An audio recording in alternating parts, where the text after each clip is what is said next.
श्रोते हो नमस्कार. आजच्या वृत्तविशेष या कार्यक्रमात आपलं स्वागत. श्रोते हो, मध्य आशियातल्या संघर्षामुळे हार्मुसची सामुद्रधुनी अजूनही बंद असल्यानं सागरी व्यापारी जलवाहतूक आणि आपल्या दैनंदिन जगण्यावर होत असलेला परिणाम अजूनही कायम आहे. त्याचवेळी केंद्र सरकारनं सागरी व्यापारी जलवाहतुकीला विमा कवच पुरवण्यासाठी एक विमा पूल स्थापन करायला मान्यता दिली आहे. तर याच विषयावरती बोलण्यासाठी फ्लीट मॅनेजमेंट लिमिटेडचे भारत विभागाचे माजी मुख्य कार्यान्वयन अधिकारी प्रशांत रांगणेकर सर आपल्यासोबत आहेत. सर नमस्कार. आकाशवाणीच्या सगळ्या श्रोत्यांच्या वतीनं आपलं मनापासून स्वागत. आकाशवाणीच्या सर्व श्रोत्यांना माझा नमस्कार. सर, पश्चिम आशियात सध्या जो संघर्ष सुरू आहे त्यामुळे हार्मुसची सामुद्रधुनी बंद आहे, व्यापारी जहाजं अडकलेत, इंधनाचा पुरवठा बाधित झालाय. हे एक ढोबळ चित्र आपल्याला ठाऊक आहे. पण व्यापारी जलवाहतुकीच्या दृष्टीनं पाहिलं तर या संकटाची व्याप्ती मोठी आहे. ती मोठी आहे म्हणजे नेमकी किती मोठी आहे, त्यांना काय काय बाधित झालंय, हे या मुलाखतीच्या सुरुवातीलाच आमच्या श्रोत्यांना कसं समजावून सांगाल? हॉर्मुझ ही जगाची सर्वात महत्वाची तेल वाळू नळी आहे, म्हणजे एनर्जी पाईपलाईन ज्याला म्हणतात ती आहे. जगाच्या एकंदर समुद्री तेल व्यापारापैकी जवळजवळ 20 ते 30% आणि एलएनजीचा मोठा हिस्सा या स्टेट ऑफ हॉर्मुझ मधून बाहेर येतो. म्हणजे रोज 11 दशलक्ष बॅरल तेल व 140 अब्ज घनमीटरचा गॅस प्रवाह इथून होतो. एक सामान्य दिवशी म्हणजे युद्धाच्या आधी 130 जहाजं इथून व्यापार करायची. सध्या ती संख्या 10 वर आली आहे आणि काही दिवसापूर्वी तर एकदम ठप्पच झाली आहे जवळजवळ. त्यामुळे 400 पेक्षा अधिक भरलेली जहाजं या आखातात अडकलेली आहेत. बरं, ते म्हणाल तर जगाच्या एकंदर खत जे वापरलं जातं त्यातलं 30% खत पण इकडनं येतं. सल्फर निर्यातीपैकी 45% इकडनं येतं. त्याशिवाय अॅल्युमिनियम, मिथेनॉल, ग्रॅफाईट सारखे 9 प्रमुख कच्चे माल स्ट्रेट ऑफ हॉर्मुझ मधून येतात. सर, म्हणजे आपल्याला जे वाटतंय की फक्त इंधन पुरवठा बाधित झालाय, परिस्थिती तेवढ्यापुरती मर्यादित नाहीये, तर इंधनाच्या पलीकडे सुद्धा खतांसह इतर वस्तुमाल सुद्धा अडकलेला आहे. सर, यालाच जोडून मला तुम्हाला एक प्रश्न विचारायचा आहे की सागरी व्यापारी जलवाहतूक म्हणजे काही ट्रक किंवा रेल्वेनं माल पोहोचवण्यासारखं नाहीये. हे खूप मोठं, व्यापक आणि दीर्घ नियोजनाचं क्षेत्र आहे. सध्याच्या घडामोडींनी या नियोजनाला पोहोचवलेली बाधा नेमकी काय आहे आणि त्याच्यामुळे काय नुकसान होत आहे? सागरी वाहतूक जी आहे ती 3 ते 6 महिने आधी त्याचं बुकिंग होतं. म्हणजे कार्गोचं बुकिंग 3 ते 6 महिने आधी केलं जातं, ज्याला चार्टर म्हणतात. त्याचं रुटिंग होतं. त्याशिवाय जहाजावर जे नाविक किंवा ऑफिसर्स आणि क्रू जे काम करतात त्यांचं रोटेशन, कारण ते कॉन्ट्रॅक्टवर काम करतात. कॉन्ट्रॅक्ट संपला की त्यांना आपल्या फॅमिलीकडे घरी यायचं असतं. त्यांचं रोटेशन, नंतर बंदरात स्लॉट मिळणं, हे सगळं बरंच दीर्घ नियोजनानंतर केलं जातं. आता सध्या काय झालंय, नियोजनच कोलमडलंय. म्हणजे रोजच्या ट्रॅफिक पैकी जवळजवळ येणारा जाणार 80 ते 90% ट्रॅफिक थांबलेलं आहे पूर्ण. त्यामुळे जहाज परत आकाशात जाण्यासाठी तयार होत नाहीये. बरं, जहाजावरती जी आपण आपली सोय बघतो, म्हणजे मला गॅस कधी मिळणार, पण जहाजावरती जे नाविक काम करतायत जरा विचार करा, त्यांची फॅमिली काय विचार करत असेल, त्यांना ते किती जोखीम उठवत आहेत आपल्याला या गोष्टी दररोज पोहोचवण्यासाठी. तर त्यांची सेफ्टी हे सगळं, आणि दुसरं म्हणजे परत आकाशात पाठवायला तयार नसल्यामुळे जहाज जी पूर्वी 130 वगैरे जात होती ती पण कमी झाली आहे. त्यामुळे युद्धविराम कधी टळेल, कधी बंद होईल त्याचं नक्की नाहीये. दुसरं म्हणजे हा झाला तेलाचा. दुसरं कंपन्या जे कंटेनर ट्रॅफिक जो असतो, कंटेनर शिप्स होऊन जातो, म्हणजे मर्क सारख्या, त्यांनी त्याच्यावर सरचार्ज मारलाय, वॉर सरचार्ज. ते जवळ $1,800 किंवा $3,000 इथपर्यंत इमर्जन्सी सरचार्ज त्याच्यावर लावलेला आहे. विमा प्रीमियम महागलेला आहे. नंतर या विमा ज्या कंपनी आहेत म्हणजे त्या असतात IPGI क्लबच्या, म्हणजे international protection group and indemnity club. त्याचे 12 मेंबर आहेत. त्यांनी आपलं विमा कव्हरच काढून घेतलंय आता. तर अशा सगळ्या अडचणी आहेत आणि ह्याच्या सगळ्याची होते. तर इराण टोल मागत आहे, त्याची किंमत पण खूप द्यावी लागणार आहे. नुकसान म्हणाल तर दुसरं बार्कलेज म्हणून आहे, त्यांच्यानुसार 13 ते 14 दशलक्ष बॅरल दिवसाचा पुरवठा गायब झालाय आणि 1 ते 1.5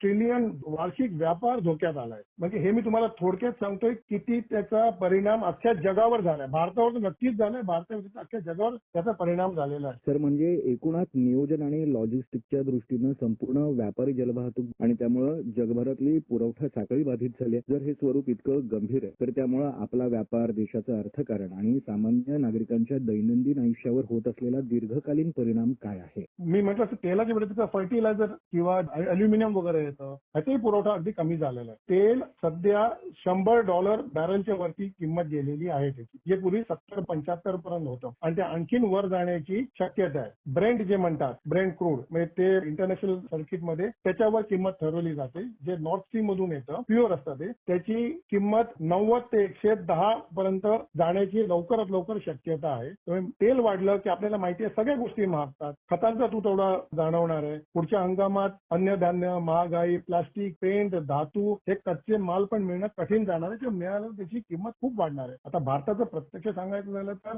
भारत आयातीच्या 40% कच्चे तेल हॉर्मुझ मधून आणतो. एलपीजी साठी तर भारत जगाच्या दुसऱ्या क्रमांकावर आयात करतो. म्हणजे भारताची तेलाची आणि गॅसची आयाती म्हणजे पूर्ण अवलंबून आहे बाहेरच्या आयातीवर. त्यापैकी 90% या आखातातून येतं. सध्या सांगायचं तर 20% भारतीय जहाज आत अडकलेली आहेत. त्यात 5 एलपीजी पण आहेत. म्हणजे खास करून उद्योगांना गॅस पुरवठा 70% वर आलेला आहे. कदाचित आणखी कमी व्हायची शक्यता आहे. त्याचा परिणाम हॉटेल इंडस्ट्री व सगळ्यांवर झालेला आहे. आता दीर्घकालीन म्हणाल तर एफओए म्हणजे फूड अँड ऍग्रीकल्चर ऍडमिनिस्ट्रेटर जे आहेत त्यांच्यानुसार फक्त ऊर्जाला धक्का नाही तर संपूर्ण अन्न व्यवस्थेला धक्का पोहोचलेला आहे. प्रत्येक नव्या संकटाचा परिणाम पुढच्या संकटावर जाणवतो. त्याला आपण कॅस्केडिंग इफेक्ट म्हणतो. म्हणजे किमती कायम चढत्या राहणार आहेत आणि ह्याचा परिणाम सामान्य माणसाला तर लागणार आहे. पण जे कंपनीज आहेत, जे निर्यातक आहेत, कारखानदार आहेत, सगळ्यांवर याचा परिणाम होणार आहे. तर म्हणजे थोडक्यात या सगळ्याचा आपल्या अन्नसाखळीपासून ते आपली उपजीविका आणि जवळपास सर्वच प्रकारच्या उत्पादन क्षेत्रावरती विपरीत परिणाम होणार आहे. पण दुसरीकडे अशी काही एक विपरीत परिस्थिती असेल असं गृहीत धरलेलं असतं आणि म्हणून विमा हा व्यापारी जलवाहतूक सेवा पुरवणाऱ्यांचा एक आधार असतो. पण सद्यस्थिती बघितली तर त्याबाबतच्या सुविधा पुरेशा पडतायत का? आणि त्याच वेळी जहाजांना विमा पुरवणाऱ्या व्यवस्थेतही काही उलथापालट घडून आले का? याबद्दल काय सांगाल? हो, खरा सर्वात मोठी अडचण आणि सर्वात मोठा धक्का या विमा सुरक्षेला झालेला आहे. परदेशी कंपन्या मी ज्या म्हटलं जे 12 आहेत, जे IGPNI चे मेंबर आहेत, त्यांनी सुरुवातीला प्रीमियम भयंकर वाढवला आणि नंतर काहींनी आपला विमा द्यायचा बंद केला. त्यामुळे या युद्धामुळे म्हणजे अनेक रिइन्शुरन्स कव्हर काढून घेतले गेले. ज्यांनी दिले त्यांनी प्रीमियम प्रचंड वाढवले. जहाजं थांबली. आता जर विमाच नसेल तर आपण जहाज पाण्यात उतरवू शकतच नाही. आणि त्याच्यामुळे काय होतं, कार्गोवरती माल त्या बोटीला द्यायला तयार होत नाही जहाजाला, कारण इन्शुरन्स कव्हर नाही त्याला. म्हणून ही जलवाहिनीला लागलेली मोठी बाब आहे. आणि दुसरं म्हणजे काय करते इन्शुरन्स, तर जहाजाचं हल अँड मशिनरी इन्शुरन्स ते त्यात येतं. परत म्हटलं तर क्रू इन्शुरन्स, क्रूला समजा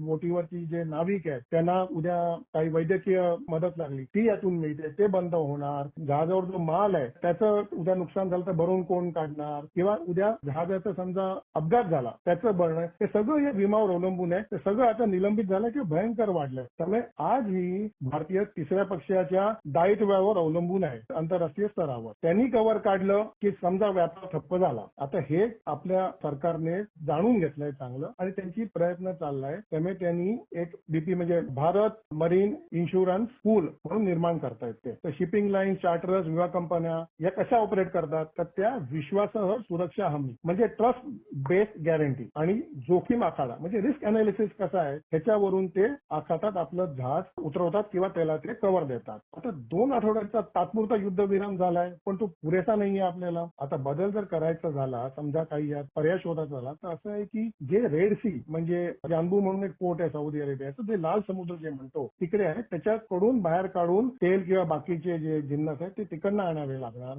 बाहेर. भारताचा देश विमा पूल उभारत आहे. तो आता बराच म्हणजे मोठा घट्ट करावा लागणार. त्यात तो चालला पाहिजे आणि हे बघावं लागणार. दुसरं म्हणजे देशाला 25 ते 30 दिवसांचा साठा तरी करून ठेवायला लागणार. हे सगळं नियोजन करून ठेवायला लागेल. तेव्हा कुठे जरा काहीतरी म्हणजे जे बोटीचे मालक आहेत त्यांनी विचार करावा लागेल की या सगळं आता सेफ्टी नेट असल्यामुळे आम्ही आमची जहाजं ट्रेड करू शकतो काय. तर तुम्ही म्हणताय त्याप्रमाणे सरकारनेही या गंभीर परिस्थितीची दखल घेतली आहे. या सगळ्या अनुभवावरनं केंद्र सरकारनं अलीकडेच झालेल्या केंद्रीय मंत्रिमंडळाच्या बैठकीत 12,980 कोटी रुपयांच्या विमा पूलसाठी मान्यता दिली आहे. महत्वाचं म्हणजे ही सुविधा सागरी व्यापारी जलवाहतुकीसाठीच असणार आहे. ही संकल्पना नेमकी काय आहे? 18 तारखेला शनिवारी INB मिनिस्टर जे आहेत अश्विनी वैष्णव त्यांनी घोषणा केली की 12,900 कोटीचा विमा पूल भारत मॅरिटाईम इन्शुरन्स पूल म्हणजे BMIMP हे केंद्र सरकारने मंजूर केलेला आहे. त्याची अशी आहे की 12,900 कोटीचा सार्वभौम हमी म्हणजे ज्याला म्हणतात सोव्हरिन गॅरंटी असलेला देशांतर्गत हा विमा पूल आहे. आणि त्यात GIC म्हणजे जनरल इन्शुरन्स कंपनी रिइन्शुरन्स हे ऍडमिनिस्ट्रेटर म्हणजे प्रशासक राहतील. त्याचे सार्वजनिक खासगी विमा कंपन्या आणि तेल कंपन्या पण त्याचे सदस्य होतील. आता ह्याचा कालावधी त्यांनी 10 वर्ष ठेवलाय सुरुवातीला. नंतर जशी गरज लागेल तसं ते अजून 5 वर्ष म्हणजे टोटल 15 वर्षापर्यंत वाढवता येण्याची त्यांनी आता तरतूद करून ठेवलेला आहे. तर त्यात मी म्हटलं तसं हल अँड मशिनरी, नंतर कार्गो म्हणजे माल, P&A क्लब, वॉर रिस्क म्हणजे आता वॉर झोन म्हणजे त्या एरिया वॉर झोन आहे म्हणजे ते युद्ध त्या ठिकाणी जर बोट जाते तर त्याला कव्हर पाहिजे ते त्याचा सगळ्याचा हे BAMIP जे आहे भारत ते बघणार आहे आणि हे कोणाला मिळणार आहे तर जे भारताचे ध्वजांकित आहे म्हणजे भारताचा नॅशनल फ्लॅग जे फ्लाय करतात किंवा भारताच्या नियंत्रित आहे किंवा भारतात जे माल घेऊन येणार आणि भारतातून जे बाहेर घेऊन जाणार किंवा ज्याचे मालक भारतीय आहे या सगळ्यांना याचं कव्हर मिळणार आहे जे पूर्वी फक्त फॉरेन म्हणजे त्या 12 मेंबरवर अवलंबून होतं आणि त्यामुळे आपले हात बांधले गेले होते ते याच्यामुळे आता आपल्याला म्हटलं तसं एक सेफ्टी नेट मिळतं. तर म्हणजे एका अर्थानं सरकार भविष्याच्या दिशेनं योग्य पावलं टाकतंय असं आपल्याला नक्कीच म्हणता येईल. सरकारच्या या अशा प्रकारच्या उपाययोजनेमुळे भारताच्या सागरी व्यापारी जलवाहतूक क्षेत्रात कशा प्रकारचा आत्मविश्वास वाढणार आहे असं आपल्याला वाटतं? सरकारने अगदी योग्य ते वेळ सुरू केलेलं आहे त्यामुळे व्यापार सुरक्षित राहील. अस्थिर सागरी मार्गातून जातानाही भारतीय व्यापाऱ्याला परवडणारा विमा मिळेल आणि परकीय अवलंबता कमी होईल आणि युद्ध किंवा मंजुरीमुळे म्हणजे सँक्शन्समुळे परदेशी विमा कंपन्या माघार घेतात तेव्हा देशांतर्गत हा जो पूल तयार झालाय तो विमा जो आहे तो मिळेल आपल्या जहाजांना. खर्चात बचत पण होईल विमा खर्च 25% कमी होईल परकीय चलन आपलं वाचेल तेवढं. दुसरं म्हणजे सार्वभौम नियंत्रण राहील म्हणजे सागरी विम्यावर भारताचे नियंत्रण वाढेल मंजुरीचा परिणाम कमी होईल जहाज मालकांना एक वेगळं कव्हर मिळेल आत्मविश्वास वाढेल त्यांचा. तर आपण आज हॉर्मुझच्या निमित्तानं जी परिस्थिती अनुभवतोय तसे आणखी इतर कोणते सागरी मार्ग आहे का की जिथं भारताला नुकसान होऊ शकतं आणि ते जर गृहीत धरलं तर अशा परिस्थितीत सरकारसह आपल्या मर्चंट नेव्ही परिसंस्थेनं सुद्धा काय सज्जता ठेवायला हवी? याच्या व्यतिरिक्त दुसरे ज्याला चोक पॉइंट्स म्हणतात ते म्हणजे स्टेट ऑफ बाबेल म्हणतात म्हणजे लाल समुद्र रेड सी किंवा सुएझ कालवामधून युरोपमधून जो येणारा माल आहे किंवा अमेरिकेतून येणारा माल आहे तो सुएझ कालव्यातून बाहेर येतो तिकडे एक चोक पॉईंट असू शकतो. तिकडनं लाल समुद्रात आला लाल समुद्रातून इंडियात येताना एक बाबेल मंडप म्हणून लागतं ज्याच्यावर येमिनी हौदी सध्या त्याच्यावरती कधी कधी अटॅक करतायत तर ते एक हौदींचा ड्रोन मिसाईल हल्ले सुरू होते आणि अजूनही सुरू आहे ती एक बाधा होऊ शकते.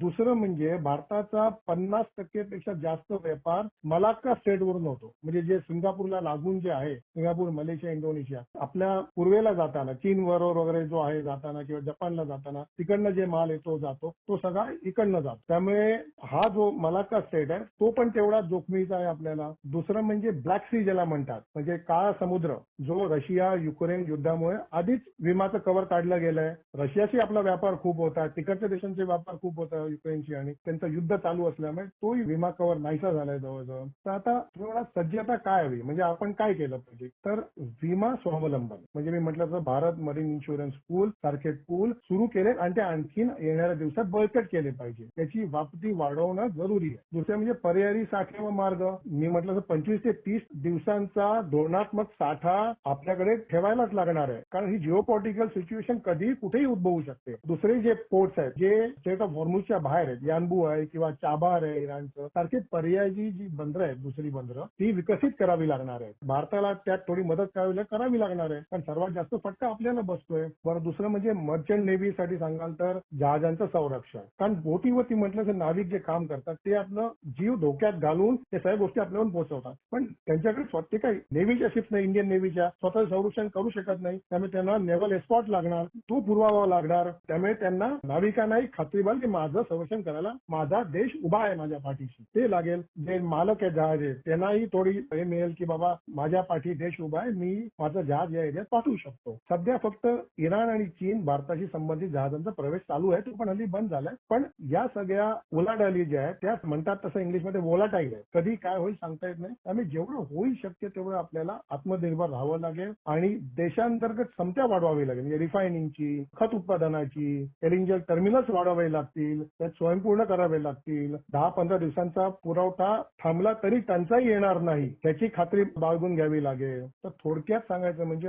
हॉर्मुझ संकट हे जहाज विरुद्ध क्षेपणास्त्र एवढे मर्यादित नाहीये. हा विमा विश्वास आणि दीर्घकालीन नियोजन याचा हा प्रश्न आहे. BAMP जे आहे हे त्या दिशेने टाकलेलं एक चांगलं पाऊल आहे. तर म्हणजे एकूण या परिस्थितीकडे पाहिलं तर जवळपास प्रत्येक क्षेत्राला काही ना काही नुकसान होत आहे हे खरंच आहे पण त्याच वेळी या परिस्थितीनं आपल्याला आणखी एक अनुभव दिलाय तो म्हणजे आपल्याला लवकरात लवकर सगळ्याच बाबतीत आत्मनिर्भरतेच्या दिशेनं वळायला हवं आणि हीच गोष्ट तुम्ही अत्यंत सोप्या शब्दांमधून आमच्या श्रोत्यांपर्यंत पोहोचवलीत. आपला वेळ दिलात त्यासाठी आकाशवाणीच्या सगळ्या श्रोत्यांच्या वतीनं आपले मनापासून धन्यवाद. श्रोते हो आपला वृत्तविशेष हा कार्यक्रम आपण न्यूज ऑन AIR या ऍपवरही लाईव्ह ऐकू शकता. यासोबतच आमच्या मुंबई एअर न्यूज या या युट्यूब वाहिनीवर या कार्यक्रमाचं ध्वनीमुद्रण आपल्याला कधीही ऐकता येईल. याबरोबरच आजचा वृत्तविशेष हा कार्यक्रम संपला. हा कार्यक्रम आकाशवाणी मुंबईच्या प्रादेशिक वृत्त विभागानं सादर केला. संपादन आणि सादरकर्त्या संगीता गोडबोले, निर्मिती गुरुनाथ तेरवणकर, लेखन आणि समन्वय सोनाली मंचेकर आणि मुलाखत तुषार पवार.